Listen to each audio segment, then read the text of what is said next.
drink I love you. Bonjour, une nouvelle émission de Diagonale Sonore qui commence aujourd'hui et avant de recueillir les impressions de notre invitée d'aujourd'hui, Catherine Delaunay, je tenais à remercier tout d'abord Raphaël Tchamichian qui a inauguré cette émission pendant de longues années au sein de l'équipe d'Hors-Série et qui a, selon moi, créé avec Hors-Série un espace inédit et nécessaire pour la musique en général et pour ces musiques-là, à l'heure où la médiatisation du jazz, des musiques improvisées et de trop de musique est en train de disparaître, hein, je crois qu'on peut le dire. Et je tiens également à remercier toute l'équipe d'Hors-Série et notamment Raphaël Schneider pour son accueil et leur accueil dans cette équipe avec qui j'espère trouver mes marques et initier quelque chose de pérenne et qui sera à la hauteur de cet espace nécessaire et important. Voilà. Catherine, merci de m'accompagner dans cette première. Donc Catherine Delaunay, clarinettiste, compositrice, j'oublie rien. Non.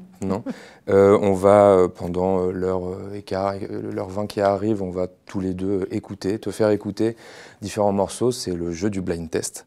Et je ne sais pas si tu es prête. J'espère. Ouais, bon, je suis sûr que oui. Et on va commencer tout de suite avec le premier morceau.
Je pense que c'est Sidney. Ouais, c'est Sidney Bechet. Hop. Alors c'est Sidney Bechet dans un morceau qui s'appelle Blues in Third. Et il est en trio, ce qui est pas si fréquent. Ouais, pas si fréquent. Ouais. Et à la clarinette. Et il joue avec Earl Hines au piano et Baby Dodds à la batterie. Ah ouais. Voilà, ça date de 1940. Je sais pas si tu avais déjà entendu. Je connais pas ce disque, mais... Et alors, Sidney Bechet, bon, forcément, il y a l'histoire de la clarinette. Donc, c'est tout l'instrument que tu joues si bien. Et c'est aussi un musicien. Tu as participé à un disque Vol pour Sidney Retour pour la maison de disques Nato, dans lequel tu as une bonne place. Ça représente quoi pour toi, Sidney Bechet? Sidney Bechet, c'est les premiers émois de clarinettiste quand j'étais môme et tout ça. Ça fait partie des premiers... Ouais, c'est pas le premier. Le premier clarinettiste que j'ai écouté, c'est Maxime Saury. Incroyable, mais c'est comme ça. Il y avait un disque de Maxime Saury chez mes parents. Mais bon, après, j'ai écouté plein d'autres clarinettistes, bien sûr, et Sidney Bechet, bien sûr. J'ai beaucoup écouté ça. Il y avait pas mal de disques chez mes parents, ils aimaient bien, je pense. Le jazz en général, ils aimaient assez, et puis voilà. Ouais, c'est vrai que Sidney Bechet, on l'a peut-être un peu oublié, mais... Il y a une génération, c'était une vraie star. Ah bah ouais. Donc, et quand tu l'as rejoué, pour cet album-là? Ah bah c'était émouvant hein, que Jean me demande de jouer pour cet album pour le vol retour. C'était vraiment émouvant. Et moi j'aime toujours Sidney Bechet. Je trouve c'est un super musicien et puis un clarinettiste. Bon bah voilà, il a le son de son époque, le style de son époque et tout ça, mais il est assez extraordinaire quand même dans son genre de clarinettiste. Ouais. Et tu disais que ça avait été un peu... c'est un peu quelque chose qui a lancé ton envie de faire de la clarinette, c'est-à-dire... Alors, je faisais déjà de la clarinette, en fait. J'ai commencé vraiment très jeune, et c'est après que j'ai entendu Sidney Bechet, mais en tout cas, ça a motivé mon envie peut-être de faire du jazz, parce qu'à l'époque, j'avais plutôt une formation... Enfin, au départ, j'ai commencé chez un prof qui était prof de tout, qui était super, qui m'a vraiment donné envie de faire de la musique, mais après, j'ai eu un cursus très classique... Et voilà, et le fait en tout cas à cet âge-là, je me souviens vers, je sais pas, 11 ans, 10, 11 ans, quelque chose comme ça, le fait de bien entendre plusieurs disques de Sidney Bechet et tout, ça m'a donné envie sans doute de faire du jazz ou de prendre la clarinette, pas seulement comme un instrument classique. Ouais, ok. Voilà. Et t'as découvert après, j'imagine, d'autres clarinettistes un peu historiques de jazz. Bah ouais. Et enfin comme ça, on va pas tous les citer, mais... mon héros, c'est Jimmy Giuffry, voilà. Ah ouais. Ouais, okay. Complet. D'accord. Tout, le son, le phrasé, la musique, tout. J'aime tout. D'accord, voilà. Bon bah c'est dit. Voilà. Et puis, bon, après, quand j'étais ado, évidemment, il y avait Michel Portal, bon, bah, Jacques Di Donato, qui a été mon prof aussi, par chance, au CNSM de Lyon. J'ai eu Jacques Di Donato. Des gens comme ça. Bah, Louis Clavis, bien sûr, c'était quand même la génération là, qui tire en avant. Hein, ça donne envie.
Et c'est souvent...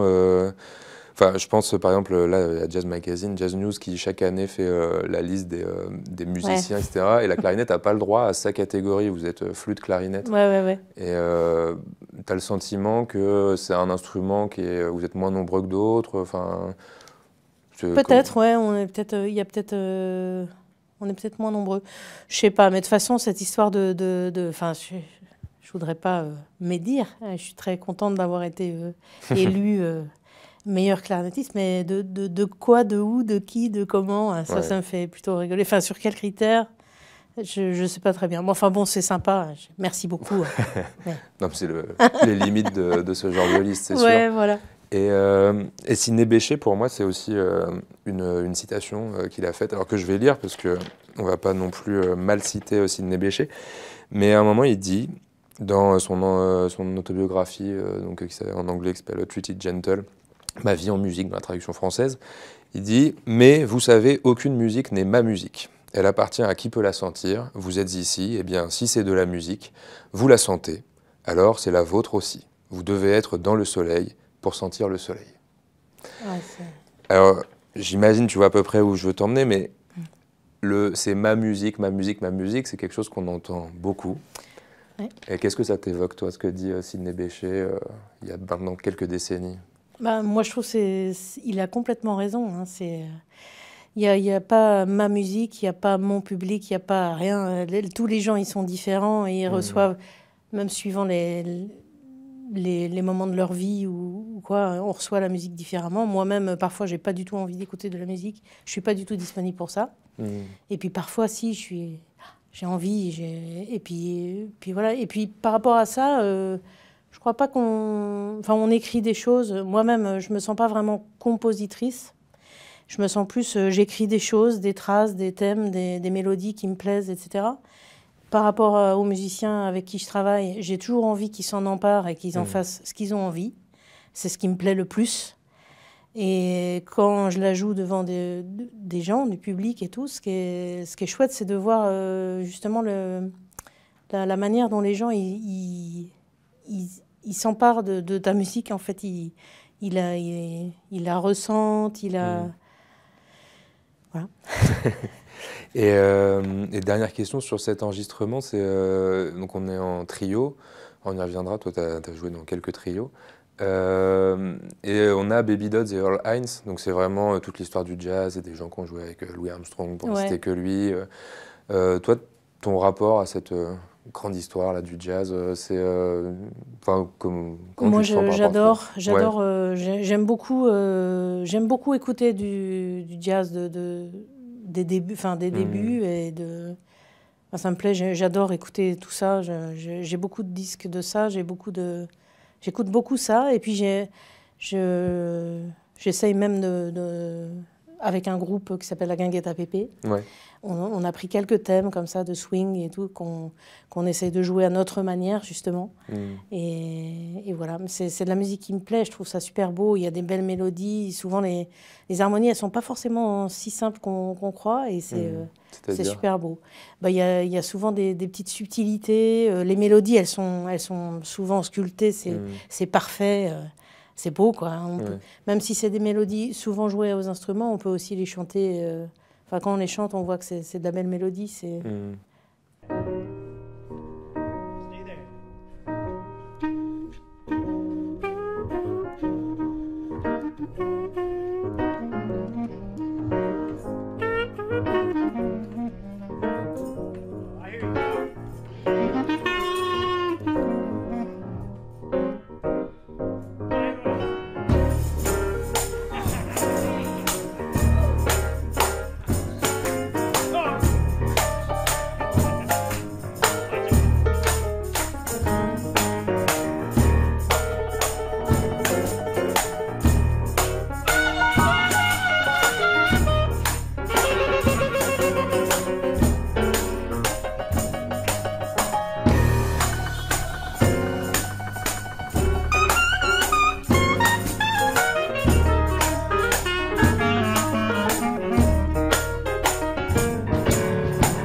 Passer maintenant au deuxième morceau de cette sélection.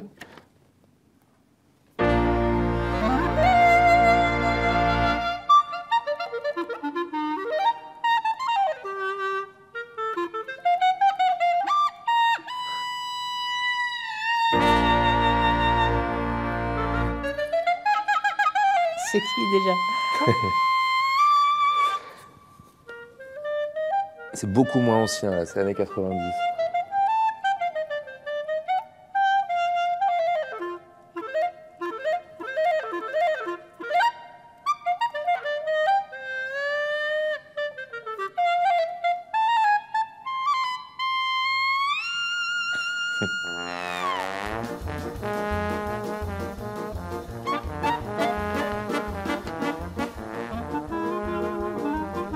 Non, clarinettiste américain. Ah, c'est... oui, c'est Byron. Ouais, exactement, c'est Don Byron. Ah, bien sûr. Et C'est dans un super disque d'ailleurs. ouais, et bah disque que j'ai découvert grâce à cette émission. Ouais, Donc, Raphaël m'a fait écouter parce que je le connaissais pas. Donc Don Byron plays the music of Voilà. Mickey Katz. Ça, c'est génial. Ouais. C'est un disque génial. Bah ouais, non, c'est vraiment super. Alors juste, je cite, hein, donc c'est paru chez Nonesuch en 1993. Pardon. Donc Nonesuch en 1993 avec Dave Douglas, Hurricane, J.D. Perrin, Mark Feldman, Josh Grossman, Steve Alcott et Richie Schwartz. Ce qui fait une grosse équipe. Ouais. En plus, les autres morceaux, il y a encore plein d'autres musiciens. Donc tu connais bien ce disque? Ouais, j'adore. Ok, et tu l'as beaucoup écouté? Ouais, j'ai beaucoup écouté. Ouais, pourquoi Bah, c'est ludique, Ouais. ça joue terrible, c'est super. C'est vraiment un beau disque. Ouais. Don Byron, il joue incroyable là-dedans. Ouais, bah, c'est un gros virtuose de Ouais, de gros l'instrument, ouais. virtuose. Et puis la musique est vachement chouette. Hein. Bah ouais. C'est, Et tu connaissais la musique de Mickey Katz Bah, avant ce Ouais. disque, non? Ouais. Et t'as écouté un peu les enregistrements Ouais. Donc Mickey Katz, c'est assez étonnant quand même. C'est quelqu'un qui jouait du klezmer Ouais. dans les années 50-60, mais dans une veine très parodique, Ouais. assez comique.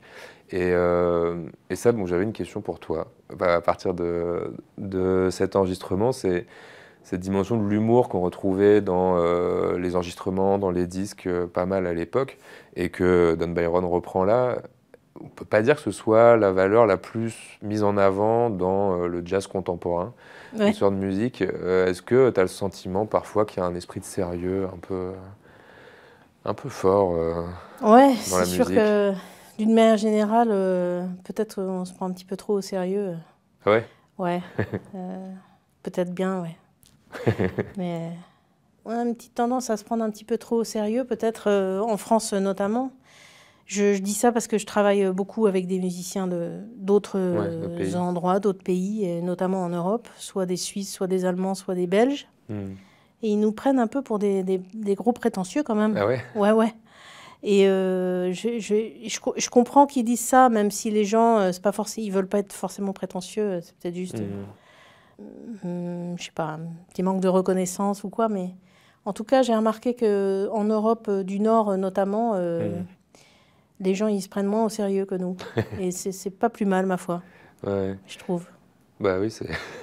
Je vais m'attirer les foudres de mes compatriotes. Peut-être pas, mais moi je trouve que ça se manifeste aussi ça juste dans les images en fait, quand on voit les musiciens, sans même parler des réseaux sociaux, mais les images qu'ils donnent d'eux-mêmes sur certains disques, parfois même dans des choses médiatiques, puisque souvent maintenant les photos sont fournies par les musiciens aux médias. On voit bien que souvent le musicien ou la musicienne de jazz, il tire la gueule, quoi. Enfin, Ouais, c'est vrai. ouais. Mais ce qui est... Je te pose cette question-là parce que c'est pas vraiment le cas quand en fait, quand on te voit dans les médias, les photos, justement, t'es souvent assez souriante. Donc, Je sais pas, c'est mon caractère aussi, mais... ouais. Et Mickey Katz, c'est aussi, donc repris là par Don Byron, c'est aussi toute l'histoire du klezmer. C'est une musique que tu as écoutée? Ouais, modérément. J'ai écouté un peu, mais modérément, ouais. C'est pas trop... j'ai beaucoup écouté des groupes comme Bratsch, par exemple. Ouais. Bon, mais c'est pas vraiment... j'ai pas vraiment écouté énormément de klezmer, même si j'en écoute un peu de temps en temps, mais c'est une musique que je trouve formidable, mais en même temps, qui ne me nourrit pas vraiment énormément. Okay. Voilà, c'est pas dans... Je suis plus nourrie par d'autres choses, donc j'écoute d'autres choses plus que du klezmer. Mais je trouve ça vraiment de la belle musique et tout. Et alors, des clarinettistes qui jouent ça, en plus, c'est des tueurs à gages. Ils jouent incroyable. Il y a des choses, notamment sur Internet, on voit maintenant, il y a pas mal de vidéos. Les mecs, ils jouent, ou les filles, mais c'est souvent des gars quand même. Enfin, il y a quand même des filles. Mais... De plus en plus. Et c'est un peu ce que je voulais te demander aussi. Il y a d'autres traditions en plus du klezmer où la clarinette c'est au centre d'un truc complètement dingue. Et je pense la clarinette bulgare, les Turcs, genre les Babassov, des gens comme ça. Toi, c'est des choses que tu as écoutées. Ouais. C'est inaccessible en même temps de jouer ça pour moi, pour plusieurs raisons. Mais déjà, je pense qu'il faut travailler ça pendant des années et tout. Il faut être avec des musiciens qui jouent ça aussi, peut-être. Voilà, je connais pas, je rencontre pas de gens comme ça. Mais par contre, écouter ces gens-là, ça, j'aime bien. Ouais. Et qu'est-ce qui est inaccessible?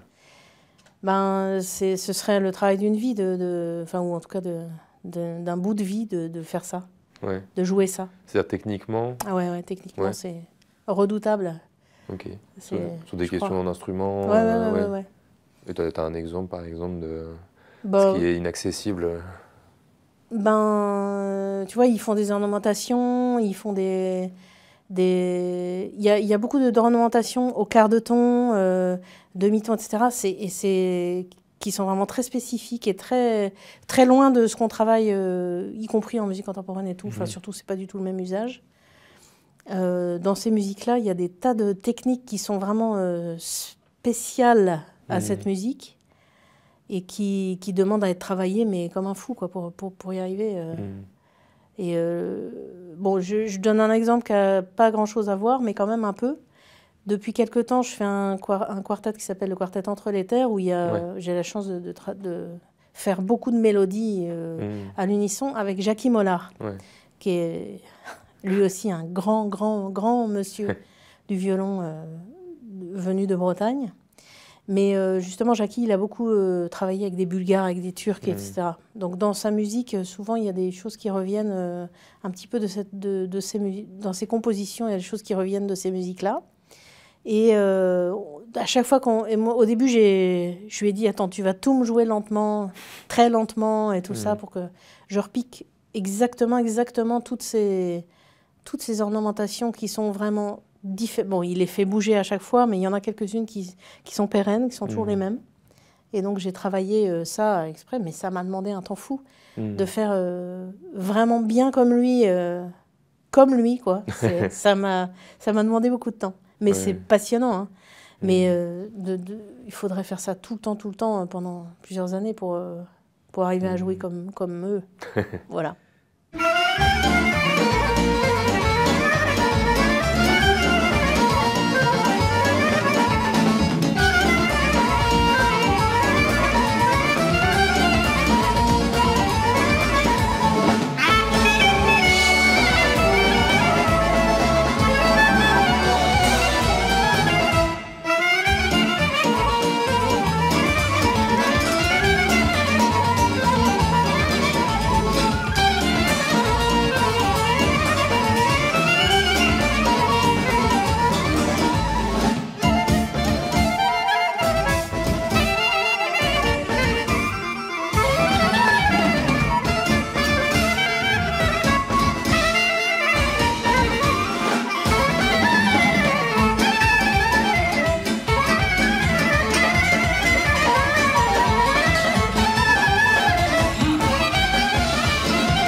formation, quand même, rapidement, est-ce que tu peux nous dire comment, tu as parlé de formation classique au début de l'émission, mais comment t'en es arrivée à jouer clarinettiste professionnelle et compositrice? Bah, au début, donc début, pour faire rapidos, les premières années, j'étais en Bretagne, dans une petite ville, où il y avait un prof qui donnait prof de tout. Hein. Il était prof de tout, accordéon, piano, percussion africaine, clarinette, guitare, et j'en passe. Il faisait les dimanches matins de l'accordéon, là, incroyable. Bon, bref, c'était un musicien incroyable.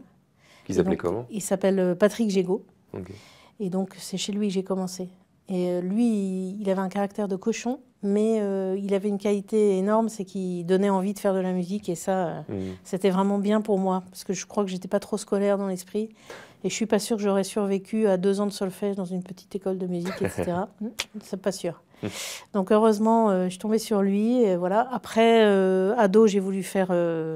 Enfin, j'ai annoncé à mes parents que c'est ça que je voudrais faire comme métier, de la musique. Bon. Ils l'ont bien pris? Ouais. Ça va, j'étais la 3e et mes frères et sœurs, ils faisaient des vrais métiers, eux. Et donc voilà, j'ai fait mes études au conservatoire de Rennes à ce moment-là, avec Régis Huby, qui était mon copain de classe à ce moment-là. Et puis voilà, j'ai fait les CHAM, ça s'appelait pas comme ça à l'époque, mais voilà. Et puis après, j'ai passé mon prix à Rennes. Je suis rentrée au CNSM de Lyon avec Jacques Di Donato. Okay.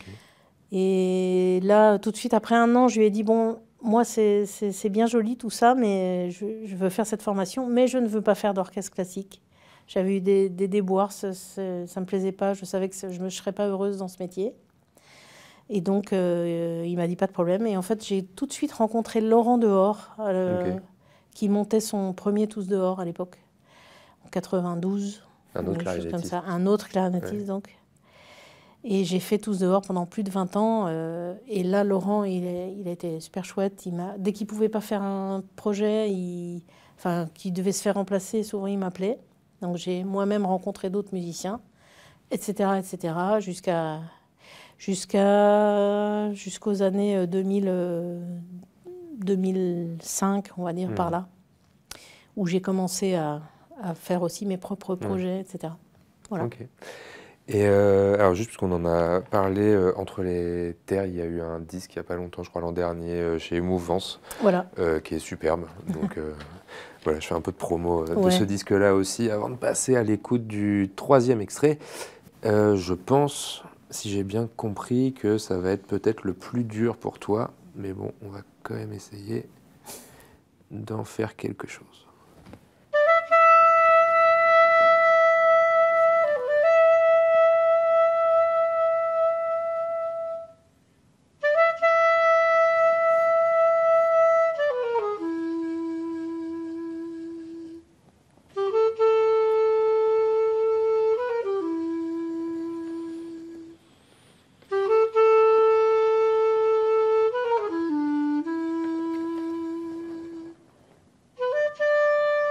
C'est Jimmy?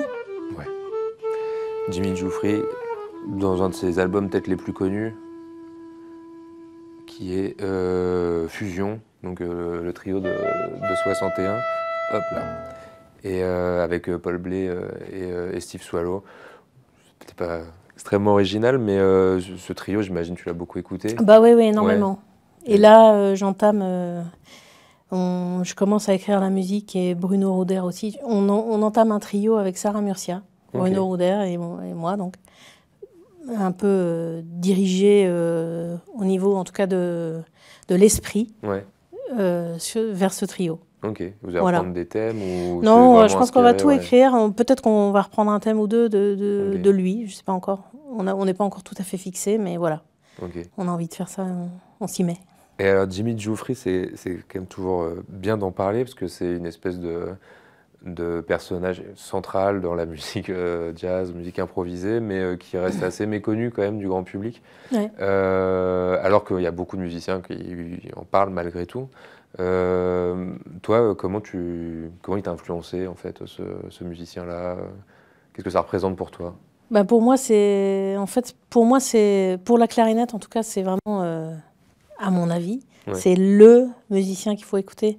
Il a le son, quoi. Il a travaillé le son. j'imagine toute sa vie de musicien.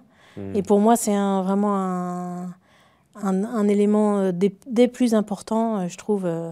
Quand on a le son, déjà, on peut faire plus facilement peut-être passer la musique. Et je trouve que ce musicien, dès que je l'ai entendu, je fais waouh, c'est ça que je veux faire moi aussi.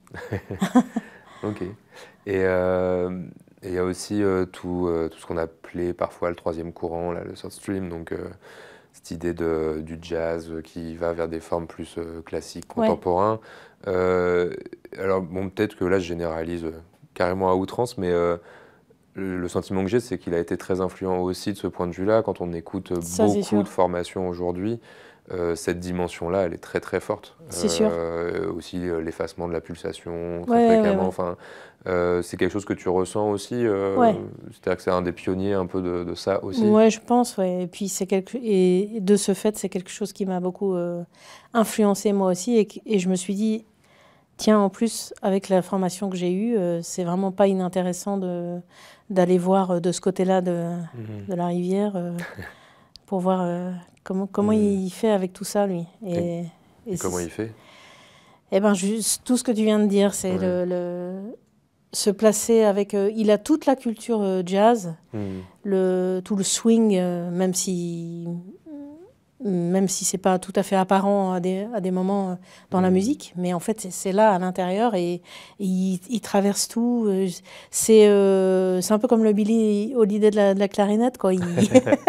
Il joue toutes les mélodies, il les joue tout. C'est placé complètement libre, mais en même temps tu sens que c'est pas libre parce qu'il est paumé, c'est libre parce qu'il a intégré des tas de musique, des tas de choses, et tout passe par le son, enfin, pour moi. Ouais, c'est vrai que le son est assez incroyable. Et en plus, par rapport à ce que tu dis, c'est quelqu'un, juste avant, juste après ses enregistrements, qui fait des choses qui swingent beaucoup plus, où il y a une batterie. C'est pas le dernier pour le swing pur.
Jimmy Dupree, Bob Brookmeyer, Jim Hall. Et alors ça, ces enregistrements, ils datent donc de 61, c'était pour le label Verve. Le producteur, c'est Creed Taylor, qui est un producteur très important dans l'histoire de ses musiques. C'était pour amener de toute façon à une question que j'avais un peu en tête, mais la question de la production des disques, parce que ce disque-là aussi, c'est un disque de producteur, enfin, son, quand même, la clarinette comme ça, très, très suspendu aussi dans l'enregistrement. C'est quelque chose qui t'intéresse? J'imagine que oui, mais comment tu vois la question de la production de musique enregistrée aujourd'hui, sachant qu'en plus tu as un label? Les 9 filles de Zeus. Ouais. Alors, donc, effectivement, j'ai un label, on a un label, mais qui est un tout petit label. S'il y avait la catégorie tout petit label, on serait dedans. Bon, il n'y a pas, tout est mélangé, mais vraiment, on a... Voilà. En fait, on avait créé ce label, d'ailleurs, au départ, juste pour... simplement pour produire de la musique qui, visiblement, n'intéressait pas d'autres producteurs, mais que nous, on avait envie de produire quand même. Enfin, on avait envie de laisser une trace de tout ça. Donc, on a monté un label sur lequel il y a 3-4 disques. Bon, voilà, il y en aura peut-être encore quelques-uns, mais pas beaucoup.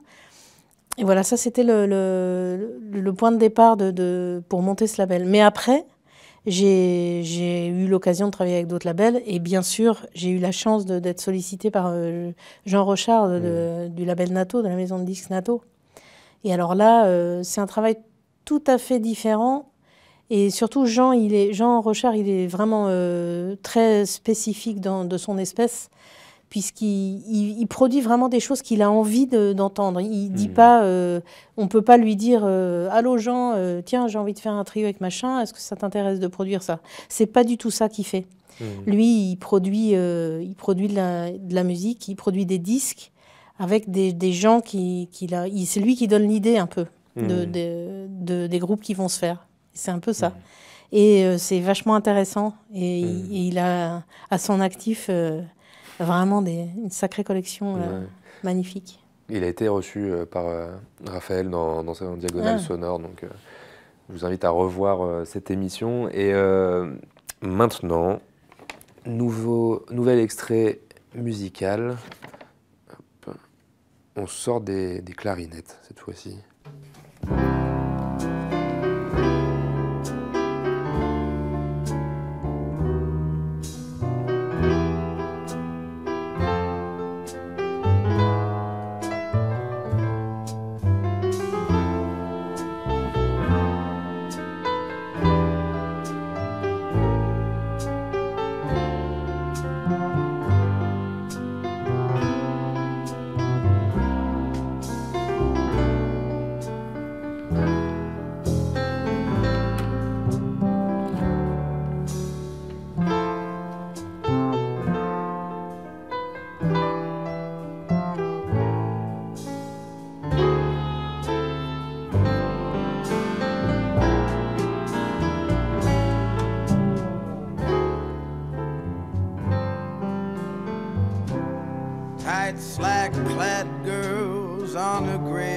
C'est Tom Waits. C'est Tom Waits. Alors, Tom Waits, donc c'est Drunk on the Moon. Dans cet album The Heart of Saturday Night, qui est son deuxième album, je crois, et où il y a cette pochette qui est empruntée à Frank Sinatra. Je vois. Et donc, c'est ses premiers albums où il est très crooner quand même. Alors, on l'a diffusé parce qu'on a repéré dans une interview que tu as faite avec Francky Barrio sur Citizen Jazz, qui est un site en ligne pour ceux qui ne connaîtraient pas, que tu le citais dans une de tes influences majeures aussi. Ouais, c'est vrai. Ouais. J'adore aussi. Okay. Et oui, c'est parce qu'on avait dû me poser la question sur une île, patati patata, et donc j'avais certainement dit un disque de Tom Waits. Mon préféré, c'est Swordfish Trombone. Ah ouais. Voilà. Ouais, il est bien. Ouais. Mais j'adore Tom Waits. Bah, c'est vrai que Swordfish Trombone, ça n'a pas grand-chose à voir avec cette période-là. Non, mais j'aime quand même. C'est chouette. J'aime bien cet artiste aussi. Et j'ai l'impression qu'il a collaboré pas mal avec pas mal de musiciens, un peu toujours les mêmes. Il est fidèle avec des chouettes gens. Et puis ils ont grandi ensemble, progressé ensemble, changé de vie ensemble. Et je trouve que c'est assez chouette. C'est-à-dire la espèce de famille musicale. Ouais, comme ça. Ils ont vraiment pris le temps de bien faire de la musique ensemble. C'est super. Je crois qu'il a un frère qui est peut-être bien clarinettiste d'ailleurs, je ne sais plus. Bah, ça, c'est quelque chose, quand on regarde quand même ton parcours, c'est quelque chose d'assez assez remarquable aussi. C'est-à-dire que tu gardes des compagnonnages sur le très long terme, avec Claude Chamichian, tu as parlé de Régis Subi tout à l'heure, Jean Rochard, la maison de disques Nato. Enfin, c'est quand même quelque chose aussi que tu sais cultiver. Ouais, et que je défends même... moi, je trouve que c'est super important à une époque où c'est c'est vraiment pas facile puisque les DRAC, etc. Enfin, ma compagnie, on n'a pas fait de demande de subvention de fonctionnement à la DRAC. À chaque fois qu'on fait des demandes de subvention, c'est toujours au projet. Mais on n'a jamais fait cette démarche d'aller plus loin et de demander des subventions tout le temps comme ça pour être subventionné pour plusieurs années. Pour cette raison-là, entre autres, c'est que moi, je ne suis pas quelqu'un qui sait pondre des projets comme ça tous les ans, comme la DRAC demande absolument, et qui sous-entend, surtout ces derniers temps-là, que non seulement on doit pondre des projets tous les ans, mais de préférence avec des gens différents maintenant. Et que ce serait donc pas bien de travailler, c'est ce qui se dit, hein, c'est pas bien de travailler toujours avec les mêmes gens. Ah bon? Jusqu'à présent, dans l'histoire de la musique, il y a plein d'exemples qui démontrent que si, au contraire, c'est vachement bien de travailler avec des gens sur le long terme. Il ne faut pas faire que ça, mais on peut aussi faire ça. Et donc maintenant, la DRAC, je me permets, je n'en ai rien à faire, je ne suis pas subventionnée. Mais maintenant, ça arrive souvent que des projets ne soient pas retenus à cause de ça. Entre autres, sans doute, j'imagine qu'il y a plein d'autres raisons, mais enfin quand même. Pour moi, c'est une raison qui est impossible. C'est vachement important de travailler avec des gens qu'on connaît bien, justement, avec qui on peut essayer des choses, grandir ensemble. Enfin, je sais pas. D'autant que si on parle, le jazz, c'est un très bon exemple de ça. Il fut un temps où les groupes jouaient une semaine, un mois dans le même endroit, tous les soirs, ce qui n'est plus le cas. Donc la construction de complicité... c'est quand même dur de refaire le quartet de John Coltrane quand on joue 10 fois par an, quoi. Voilà, c'est ça. Et encore 10 fois par an, c'est quasiment... Ouais, c'est déjà bien, ouais. En ce moment, ça devient carrément rare. Mais moi, je trouve que c'est important. Et donc, la fidélité dans la musique, je trouve ça vachement important. Et par exemple, quelqu'un que je connais bien, très bien même, puisque ça fait 40 ans qu'on se connaît maintenant, c'est avec Régis, Régis Huby, le violoniste. Eh ben, il a vachement évolué depuis ces jeunes années où il était sur une esthétique un petit peu différente, je pense. Puis au fur et à mesure, il a tendu sa musique vers ce qu'il aimait de plus en plus. Et puis, je suis super contente d'avoir partagé plusieurs moments de son écriture, par exemple. Oui, c'est-à-dire qu'on apprend aussi avec les mêmes personnes sur le long terme. Mais le temps file, donc je vais te proposer le nouvel extrait. Hop. Sans clarinette aussi. Mais c'est un clarinettiste.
Pas évident, mais celui qui fait de la clarinette basse sur Beaches Brew.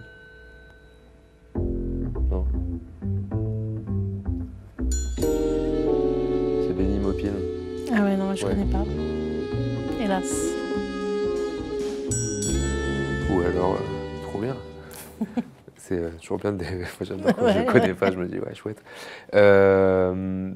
Alors ouais, on avait hésité avec Michel Portal sur la clarinette basse, mais c'est quand même un instrument assez singulier qu'on voit très souvent, qu'on entend très souvent dans le jazz et que tu joues aussi. Non, non. Ah non, tu joues pas?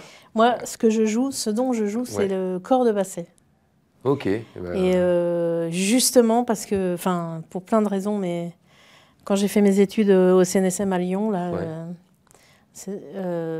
j'ai eu l'occasion de faire le Requiem de Mozart, mais en gig comme ça d'étudiants, où on prenait vite fait le corde-basset, puis il fallait aller jouer, je sais pas où, pour faire un gig sur le Requiem. Bon.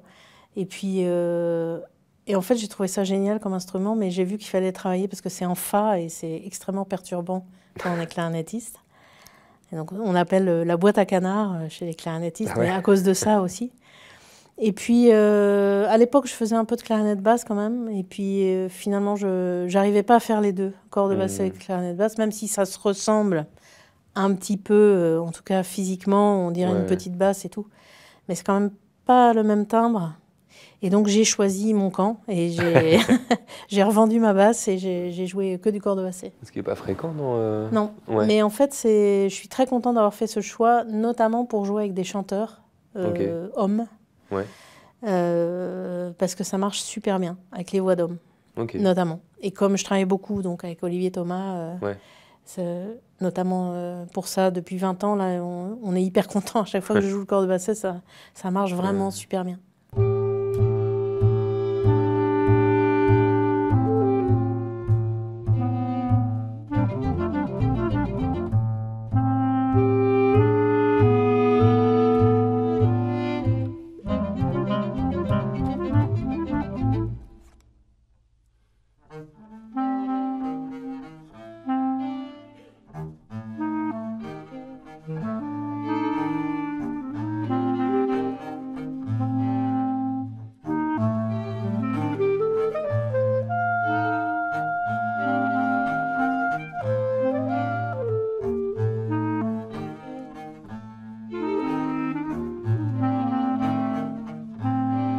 Et la clarinette basse, elle arrive un peu plus tardivement quand même dans toute cette histoire-là. Souvent, on pense à Dolphy quand même. Et tu l'expliques comment? Alors bon, toi, tu ne joues pas de la clarinette basse, mais on va te dire que le corde-basset rentre dans cette catégorie. Comment t'expliques que la clarinette basse arrive à ce moment-là? Est-ce que c'est une recherche de timbre qui est spécifique à une période? Je pense qu'il y a pas mal de sax qui se mettaient la clarinette. C'est assez difficile. La clarinette basse, c'était peut-être plus abordable. Et puis, ça avait le charme de pouvoir descendre bien grave. Et donc, je pense que c'est pour ça qu'ils ont choisi cet instrument-là, les saxophonistes qui ont commencé à jouer ça. Puis après, il y a eu des vrais clarinettistes, évidemment, des vrais qui ont commencé par la clarinette et qui ont amené aussi la basse. Mais... Toi, tu n'as jamais eu envie de jouer au saxo? Si, je joue du soprano aussi. J'en joue de temps en temps. Mais voilà, je ne me définis pas comme saxophoniste. Alors j'ai pris Benny Maupin parce que je me disais, donc il joue sur Beaches Brown, Miles Davis, et en fait c'est la clarinette basse dans le jazz rock. Alors souvent la clarinette basse, on l'associe plutôt au free jazz, Dolphy, Portal. Et je me suis dit, voilà, est-ce que toi tu avais un commentaire à faire sur le fait que c'est aussi un instrument qu'on retrouve dans des esthétiques peut-être moins attendues aujourd'hui. Donc s'il y a une espèce de... Enfin voilà, il se mêle bien, cet instrument, à beaucoup d'esthétiques. Ouais, je pense, Et en plus, je pense que pas mal de... En plus, avec les années passant, là, avec les nouveaux effets qu'il y a, jusqu'à présent, c'était pas super facile forcément dans un groupe d'avoir des effets sur la clarinette ou la clarinette basse. Et puis là, il y a un nouveau micro qu'on peut mettre à l'intérieur, etc. Enfin, avant, il y avait des cellules, mais bon, voilà. Il y a un nouveau micro là maintenant qui se fait et qui permet vraiment de choper que la clarinette dans le cadre d'un grand groupe. Et donc, grâce à ça, on peut vraiment l'associer à des effets, etc. Moi, je ne me suis jamais vraiment intéressée à ça jusqu'à présent parce que ça marchait bof. Mais c'est pas impossible qu'à l'avenir, j'aille faire un petit tour. Parce que ça marche aussi avec le corde-basset. Voilà.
Alors, on passe direct à la suivante.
J'imagine que tu te seras reconnu. Voilà. Donc Freed from Desire sur un album qui est sorti l'an dernier, No Borders, en duo avec Tony Haymas. Voilà. Toujours sur, donc au piano bien sûr, toujours sur la maison de disques Nato. Alors Freed from Desire, bien sûr, c'est Gala et c'est l'hymne des manifs il y a quelques années. En fait, on a enregistré ça en plein dans la manif des retraites. Des retraites, ouais. Et pourquoi ? Pourquoi mettre ce titre ? Pourquoi ? Ça, c'est une idée de Jean, de nouveau. Décidément. Il trouvait que c'était... On était vraiment en plein dedans. Et il trouvait que c'était bien d'évoquer un petit peu la période qui était un petit peu... D'ailleurs, tous les titres de cet album sont carrément orientés. Oui. On peut le dire. Et voilà. Et Jean trouvait que c'était bien de... Au départ, c'est lui qui a eu l'idée de faire ça. Donc Tony, il avait un morceau qui se prêtait bien à amener tout ça et à juste l'évoquer comme ça à la fin du morceau. Et d'ailleurs, il est suivi par Lacrymocratie, donc voilà. On pense au lacrymogène de Manif. Et forcément, c'est la manifestation qui est quand même pas le thème le plus fréquent dans les disques de jazz que je suis amené à écouter. Toi, tu les as beaucoup faites, ces manifestations J'en ai fait pas mal, quand même. Sur Paris, plutôt en Normandie en Normandie. Alors à Rouen, quelques-unes, mais c'était assez moumou, bon. À Évreux, où ça a été un petit peu plus chaud. Et puis à Paris, bien sûr, quelques-unes. Pas beaucoup à Paris, en fait, mais... Et selon toi, la place des artistes et des musiciennes comme toi dans un mouvement comme celui-là, aujourd'hui, elle semble dure à trouver. Souvent, quand on écoute les artistes qui en parlent, tout le monde est un peu à regarder ça sans trop savoir quelle place prendre. Et on est un peu loin du moment où François Tusk emmenait ses musiciens Mao faire le piquet de grève. Et donc, et peut-être tant mieux, j'en sais rien. Mais selon toi, est-ce que ça, déjà, c'est un moyen de dire bah, on est là et pour prendre un autre hymne que tu as repris aussi, je crois. Et est-ce que c'est satisfaisant? Qu'est-ce que tu en penses de ça? Alors, je ne sais pas si c'est satisfaisant, mais en tout cas, je sais que moi, je vais pas aller aux barricades, etc. Déjà, physiquement, je ne peux pas le faire. Donc, même s'il y a beaucoup de choses contestables et que j'ai envie de contester, que je contesterai, je pourrais pas aller au charbon à la bagarre, ça c'est sûr, je peux pas le faire moi. Mais par contre, je veux bien faire de la musique ou faire à manger aussi, je peux, des trucs comme ça. Et voilà. Et même si c'est pas tout à fait satisfaisant, parce qu'à des moments, j'imagine qu'il faut sans doute être plus sur le terrain, j'imagine. En tout cas, moi je pourrais pas le faire. Ça, je sais déjà. D'abord, j'ai la trouille, et secondo. Je pourrais pas le faire physiquement. Moi, je cours de 2 mètres et c'est fini. Je suis rattrapée. Donc, il faut que je fasse autrement, que je trouve d'autres façons de faire. Ça, c'en est une. Je sais pas si c'est... Je sais pas trop quoi en penser exactement, mais... Et quand tu dis que tu as la trouille des policiers... en ce moment, il n'y a pas moyen de faire une manif qui soit pas réprimée par les policiers. Donc, quand on est musicien, moi, si je me prends un coup sur la tronche... tu peux plus jouer. Je peux plus jouer. Si je peux pas faire mon métier, je peux pas contester. Et tu trouves que on fait assez de musique qui parle de ça, qui se situe à cet endroit-là, ou on pourrait en faire un peu plus? Moi, je pense qu'on pourrait en faire un peu plus, mais en même temps... Je vois bien qu'il y a pas mal de gens qui savent pas comment exprimer tout ça en musique ou quoi. Ça peut être... Moi-même, je dis pas que je sais le faire. Déjà, mettre un titre sur un morceau, ça peut être une première forme de contestation. C'est ce que je fais, moi, déjà, en tout cas. Par exemple, Lacrymocratie, c'est toi qui... Bah ouais, voilà. Enfin, avec Jean, on a cherché des titres en rapport avec ce qui se passait à ce moment-là. Voilà, c'était... Et je rappelle, c'est enregistré à la Fraternelle, à Saint-Claude, dans le Jura, la maison du peuple ouvrier, ancienne et actuelle place forte ouvrière. Carrément.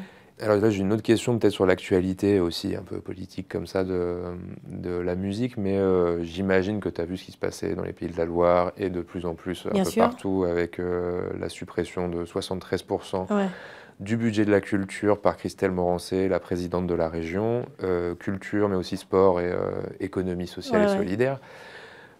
Il y a un mouvement, notamment d'artistes, de gens qui travaillent dans les métiers de la culture, qui a existé localement. Alors, justement, par rapport à ce que tu proposes là avec Tony Amos sur cette reprise-là, moi, ce que je trouve intéressant, c'est que dans ce mouvement-là, il y a des textes que j'ai lus, qui ont été produits par les gens en lutte et qu'on soutient bien évidemment, mais qui insistent énormément sur la valeur économique de l'art, de la culture, et que c'est super utile pour produire de la croissance, en gros, quoi, même s'ils ne le disent pas, là, j'exagère un peu. Moi, ce que j'entends là, c'est tout autre chose. C'est dire, non, mais nous, on est le terrain, tu parlais d'être sur le terrain. Le terrain, il est aussi là, dans la musique qu'on peut faire, les idées qu'on transmet. Est-ce que toi, tu te reconnais, en gros, dans le discours un peu politique porté par la profession, les professions de la culture aujourd'hui, ou est-ce que tu te sens un peu orpheline? En tout cas, sur tout le discours économique, productiviste, etc., pas du tout. De toute façon, non, je pense que c'est pas du tout ça. Non, je me reconnais pas du tout là-dedans.